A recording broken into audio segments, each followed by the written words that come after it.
ವೀಕ್ಷಕರೇ ನಮಸ್ಕಾರ.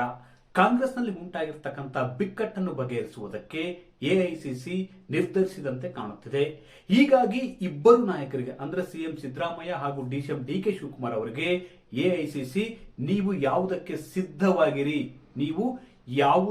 ಸಿದ್ಧವಾಗಿರಿ ಎಂಬ ಸಂದೇಶ ಕಳುಹಿಸಿದೆ ಅಂತ ಕೂಡ ಹೇಳಲಾಗ್ತದೆ. ಈ ಒಂದು ವಿಷಯ ರಾಜ್ಯ ರಾಜಕಾರಣದಲ್ಲಿ ತುಂಬಾ ಚರ್ಚೆ ಆಗ್ತದೆ. ಯಾಕಂದ್ರೆ ಕಳೆದ 15-20 ದಿನಗಳಿಂದ ಸಿಎಂ ಸಿದ್ದರಾಮಯ್ಯ ಬಣ ಹಾಗೂ ಡಿಸಿಎಂ ಡಿಕೆ ಶಿವಕುಮಾರ್ ಅವರ ಬಣ ಅಗ್ಗಜಗ್ಗಾಟಕ್ಕಿಳಿದಿದ್ದಾರೆ. ನೇರವಾಗಿ ಇಲ್ಲಿ ಸಿಎಂ ಸಿದ್ದರಾಮಯ್ಯ ಹಾಗೂ ಡಿಸಿಎಂ ಡಿಕೆ ಶಿವಕುಮಾರ್ ಅವರು ಪೈಪೋಟಿಗಿಳಿದಿದ್ರು ತಮ್ಮ ಬೆಂಬಲಿಗರ ಮೂಲಕ, ತಮ್ಮ ಆಪ್ತ ಸಚಿವರ ಮೂಲಕ ಹಾಗೂ ಹಿರಿಯ ನಾಯಕರ ಮೂಲಕ ಹೇಳಿಕೆಯನ್ನು ಕೊಡಿಸುವ ಮೂಲಕ, ಸಭೆ ಡಿನ್ನರ್ ಮಾಡಿಸುವ ಮೂಲಕ ಇಬ್ಬರು ನಾಯಕರು ಕುರ್ಚಿ ಪೈಪೋಟಿಗೆ ಬಿದ್ದಿದ್ದಾರೆ. ಇದರಿಂದಾಗಿ ಕಾಂಗ್ರೆಸ್ನ ಹೈಕಮಾಂಡ್ ನಾಯಕರಿಗೆ ಒಂದು ಹೊಸ ತಲೆನೋವು ಉಂಟಾಗಿದೆ. ನೋಡಿ, ಕಳೆದ 2 ವರ್ಷಗಳಿಂದ ಕಾಂಗ್ರೆಸ್ನಲ್ಲಿ ಎಲ್ಲ ಸರಾಗವಾಗಿ ಹೋಗ್ತಿತ್ತು. ಅಂದ್ರೆ ಅಲ್ಲೊಂದು ಇಲ್ಲೊಂದು ಒಡಕಿನ ದನಿ, ಭಿನ್ನಮತದ ದನಿ ಹಾಗೂ ಬಣ ರಾಜಕೀಯ ಕುರ್ಚಿ ಕಿತ್ತಾಟದ ಮಾತುಗಳು ಕೇಳಿ ಬರ್ತಿದ್ವೆ ಹೊರತು 2.5 ವರ್ಷ ಆದ ಬಳಿಕ ಇದು ಪೈಪೋಟಿ ತೀವ್ರತೆ ಪಡೆದುಕೊಂಡಿದೆ. ಡಿಸಿಎಂ ಡಿಕೆ ಶಿವಕುಮಾರ್ ಬಣದ ಶಾಸಕರು, ಕೆಲವು ಸಚಿವರು ದೆಹಲಿಯಲ್ಲಿ ಬೀಡು ಬಿಟ್ಟು ಒಂದು ಶಕ್ತಿ ಪ್ರದರ್ಶನ ಮಾಡುವ ಕೆಲಸ ಮಾಡಿದ್ರು. ಹೀಗಾಗಿ ಕಾಂಗ್ರೆಸ್ನ ಹೈಕಮಾಂಡ್ ನಾಯಕರು ಬಹುತೇಕ ರಾಜ್ಯ ಕಾಂಗ್ರೆಸ್ನಲ್ಲಿ ಉಂಟಾಗಿರ್ತಕ್ಕಂಥ ಬಿಕ್ಕಟ್ಟನ್ನು ಬಗೆಹರಿಸುವುದಕ್ಕೆ ನಿರ್ಧರಿಸಿದ್ದಾರೆ ಅಂತ ಹೇಳಲಾಗ್ತಿದೆ.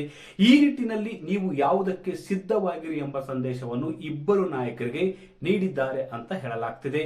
ಹಾಗಾದ್ರೆ ಹೈಕಮಾಂಡ್ ನಾಯಕರು ಡಿಸಿಎಂ ಡಿಕೆ ಶಿವಕುಮಾರ್ ಅವರಿಗೆ ಸಿಎಂ ಪಟ್ಟ ಕಟ್ತಾರಾ? ಹಾಗಾದ್ರೆ ಸಿಎಂ ಸಿದ್ದರಾಮಯ್ಯನವರ ಸ್ಥಾನಮಾನವೇನು? ನೋಡಿ, ಕಳೆದ 20-25 ದಿನಗಳಿಂದ ಕಾಂಗ್ರೆಸ್ನಲ್ಲಿ ಕುರ್ಚಿ ಕದನ ನಡೀತಿದೆಯಲ್ಲ, ತುಂಬಾ ತೀವ್ರತೆ ಪಡೆದುಕೊಂಡಿದೆ. ಸದ್ಯದ ಮಟ್ಟಿಗೆ ಬೆಳಗಾವಿ ಅಧಿವೇಶನ ಇರುವ ಹಿನ್ನೆಲೆಯಲ್ಲಿ ಹೈಕಮಾಂಡ್ ನಾಯಕರ ಸೂಚನೆಯಂತೆ ಕದನ ವಿರಾಮ ಘೋಷಿಸಲಾಗಿದೆ, ಅಲ್ಪ ವಿರಾಮ ಪ್ರಕಟಿಸಲಾಗಿದೆ. ಅಂದ್ರೆ ಸಿಎಂ ಸಿದ್ದರಾಮಯ್ಯ ಹಾಗೂ ಡಿಸಿಎಂ ಡಿಕೆ ಶಿವಕುಮಾರ್ ಅವರ ನಡೀತಕ್ಕಂಥ ಕುರ್ಚಿ ಫೈಟ್ ಇದೆಯಲ್ಲ, ಈ ಒಂದು ಕದನಕ್ಕೆ ಅಲ್ಪ ವಿರಾಮ ಘೋಷಣೆ ಮಾಡಲಾಗಿದೆ. ಅಂದ್ರೆ ಸಿಎಂ ಸಿದ್ದರಾಮಯ್ಯನವರು ಸಿಎಂ ಹುದ್ದೆ ತ್ಯಜಿಸುವುದಕ್ಕೆ ರೆಡಿ ಇಲ್ಲ, ಅದೇ ರೀತಿ ಡಿಸಿಎಂ ಡಿಕೆ ಶಿವಕುಮಾರ್ ಅವರು ಹುದ್ದೆಯನ್ನು ಬಿಟ್ಟು ಕೊಡುವುದಕ್ಕೆ ರೆಡಿ ಇಲ್ಲ. ಹೀಗಾಗಿ ಇದು ಹೈಕಮಾಂಡ್ ನಾಯಕರಿಗೆ ತಲೆನೋವು ತಂದಂತ ವಿಷಯವಾಗಿದೆ.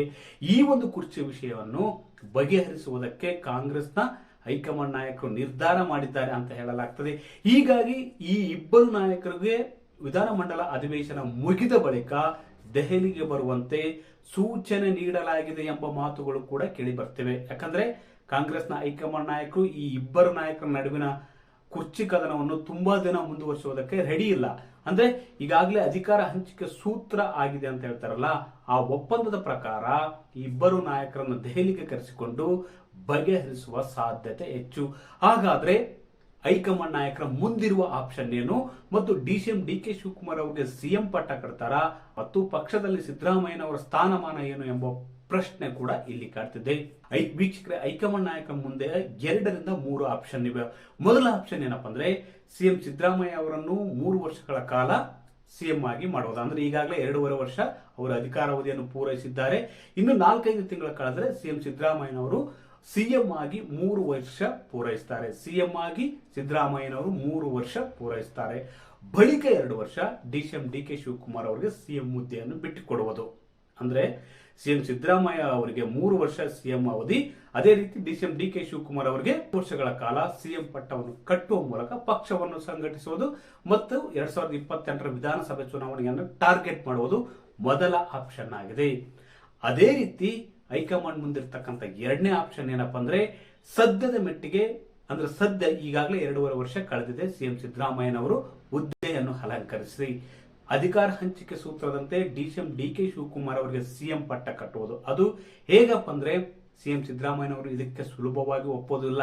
ಆದ್ರೆ ಸಿದ್ದರಾಮಯ್ಯ ಅವರನ್ನು ವಿಶ್ವಾಸಕ್ಕೆ ತೆಗೆದುಕೊಂಡು ಸಹಮತದಿಂದ ಮತ್ತು ಅವರ ಬಣದ ನಾಯಕರಿಗೆ ಪ್ರಮುಖ ಸ್ಥಾನಗಳನ್ನು ನೀಡುವ ಮೂಲಕ, ಅಂದ್ರೆ ಅವರ ಆಪ್ತ ಸಚಿವರಿಗೆ ಮತ್ತು ಆಪ್ತರಿಗೆ ಆಯಾ ಕಟ್ಟಿನ ಪ್ರಮುಖ ಸ್ಥಾನಗಳು, ಅಂದ್ರೆ ಡಿಸಿಎಂ ಆಗಿರ್ಬೋದು, ಗೃಹ ಆಗಿರ್ಬೋದು, ಕೆಪಿಸಿಸಿ ಅಧ್ಯಕ್ಷ ಸ್ಥಾನ ಇರ್ಬೋದು, ಇಂಥ ಪ್ರಮುಖ ಖಾತೆಗಳು, ಪ್ರಮುಖ ಹುದ್ದೆಗಳನ್ನು ನೀಡುವ ಮೂಲಕ ಸಿಎಂ ಸಿದ್ದರಾಮಯ್ಯನವರನ್ನು ತಣ್ಣಗಾಗಿಸುವುದು ಹೈಕಮಾಂಡ್ ನಾಯಕರ ಮುಂದಿರ್ತಕ್ಕಂಥ 2ನೇ ಆಪ್ಷನ್. ಅದೇ ರೀತಿ ಮೂರನೇ ಆಪ್ಷನ್ ಕೂಡ ಹೈಕಮಾಂಡ್ ನಾಯಕರ ಮುಂದಿದೆ ಅಂತ ಹೇಳಲಾಗ್ತದೆ. ಅದೇನಪ್ಪ ಅಂದ್ರೆ ಈಗಾಗಲೇ ಹಿಂದುಳಿದ ವರ್ಗದ ದೊಡ್ಡ ನಾಯಕ ಅಂದ್ರೆ ಅದು ಸಿದ್ದರಾಮಯ್ಯನವರು.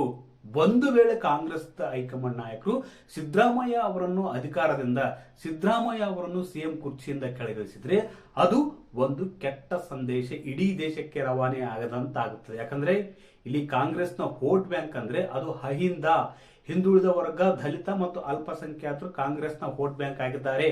ಒಂದು ವೇಳೆ ಹಿಂದುಳಿದ ವರ್ಗದ ನಾಯಕರಾಗಿರುವ ಸಿಎಂ ಸಿದ್ದರಾಮಯ್ಯನವರನ್ನು ಕುರ್ಚಿಯಿಂದ ಕೆಳಗಿಳಿಸಿದ್ರೆ ಕಾಂಗ್ರೆಸ್ಗೆ ಬಹುದೊಡ್ಡ ಹೊಡೆತ ಆಗುವುದಂತೂ ಗ್ಯಾರಂಟಿ. ಯಾಕಂದ್ರೆ 2026ರಲ್ಲಿ 4 ರಾಜ್ಯಗಳ ಚುನಾವಣೆ ಎದುರಾಗಲಿದೆ. ಒಂದು ತಮಿಳುನಾಡು, ಪಶ್ಚಿಮ ಬಂಗಾಳ ಮತ್ತಿತರ 2 ರಾಜ್ಯಗಳ ವಿಧಾನಸಭೆ ಚುನಾವಣೆ ಎದುರಾಗಲಿದೆ. ಇಂಥ ಹೊತ್ತಿನಲ್ಲಿ ಹಿಂದುಳಿದ ವರ್ಗದ ನಾಯಕರನ್ನು ಸಿಎಂ ಪಟ್ಟದಿಂದ ಕೆಳಗಿಳಿಸುವ ಮೂಲಕ ಕೆಟ್ಟ ಸಂದೇಶ ಕಾಂಗ್ರೆಸ್ ಪಕ್ಷ ಕೊಡುವುದಿಲ್ಲ ಅಂತ ಸಿದ್ದರಾಮಯ್ಯ ಅವರ ಅಭಿಮಾನಿಗಳು, ಕಾಂಗ್ರೆಸ್ ಕಾರ್ಯಕರ್ತರು ಕೂಡ ನಂಬಿಕೊಂಡಿದ್ದಾರೆ. ಒಟ್ಟಾರೆಯಾಗಿ ಸಿಎಂ ಸಿದ್ದರಾಮಯ್ಯ ಮತ್ತು ಸಿಎಂ ಡಿ.ಕೆ. ಶಿವಕುಮಾರ್ ಅವರಿಗೆ ನೀವು ಯಾವುದಕ್ಕೂ ಸಿದ್ಧವಾಗಿರಿ ಎಂಬ ಸಂದೇಶವನ್ನು ಎಐಸಿಸಿಯಿಂದ ಈಗಾಗಲೇ ಕಳುಹಿಸಲಾಗಿದೆ ಅಂತ ಕೂಡ ಹೇಳಲಾಗ್ತದೆ. ಅಂದ್ರೆ ಅಧಿವೇಶನ ಮುಗಿದ ಬಳಿಕ ನೀವು ದೆಹಲಿಗೆ ಬನ್ನಿ ಎಂಬ ಸಂದೇಶವನ್ನು ಈ ಇಬ್ಬರು ನಾಯಕರಿಗೆ ನೀಡಿದ್ದಾರೆ ಅಂತ ಹೇಳಲಾಗ್ತದೆ.